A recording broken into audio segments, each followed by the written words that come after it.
If you want to understand the power of drug company donations in Congress, watch this speech. Madam Speaker, I rise today in support of H.R. 3, the Lower Drug Costs Now Act of 2019. It's high time that our struggling seniors are given the right to negotiate drug costs. 2 days later, money from Big Pharma started pouring into Kurt Schrader, a conservative Oregon Democrat.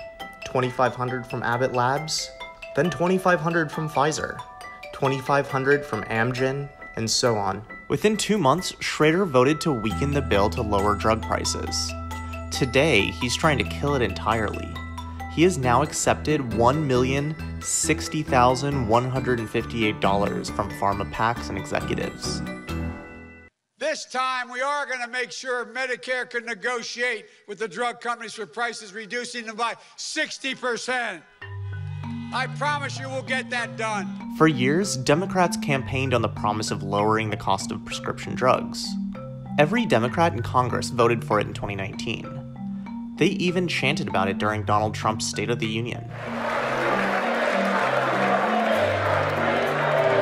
Now, Democrats are on the brink of passing legislation that would allow Medicare to negotiate lower drug prices.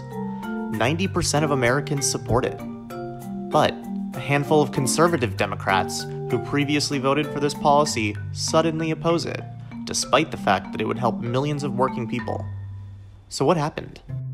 At curious moments, those members of Congress received windfalls of campaign contributions from Big Pharma.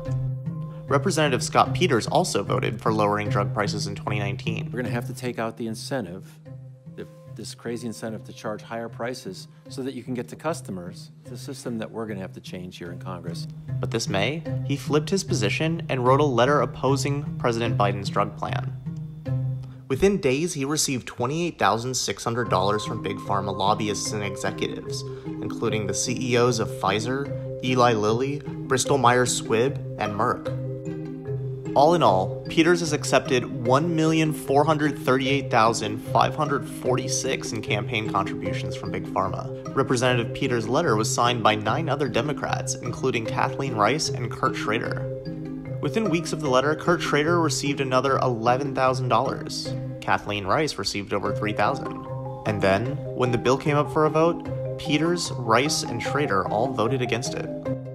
Americans pay far higher drug prices than anywhere else in the world for the exact same drugs. Lowering the cost of prescription drugs is amongst the most popular policies Democrats could pursue.